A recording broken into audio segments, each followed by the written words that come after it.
మంచిగా అనుకున్నంతలోనే పక్క నుంచి గోతల్లి అమ్మా అని వచ్చింది ఒక్కసారి.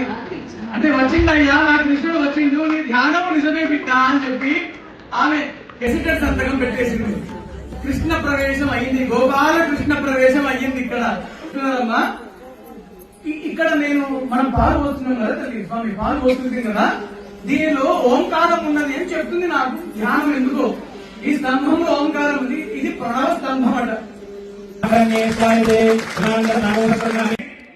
ఏ పరబ్రహ్మము నుంచి సురా 33 కోట్ల దేవతలు వచ్చారో ఆ పరబ్రహ్మమే గోమాతలో 33 కోట్ల దేవతలు ఉన్నప్పుడు గోమాత ఏ పరబ్రహ్మము, గోమాత ఏ విశ్వమాత.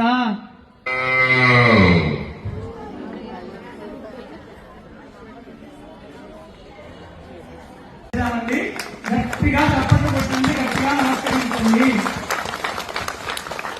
సురభి సురభి సురభి అని చూస్తుంటే దాని చొప్పు ప్రేమతో అటు ఇటు ఎంత ఆనందంగా ఉంటుందో. అది ఇష్టం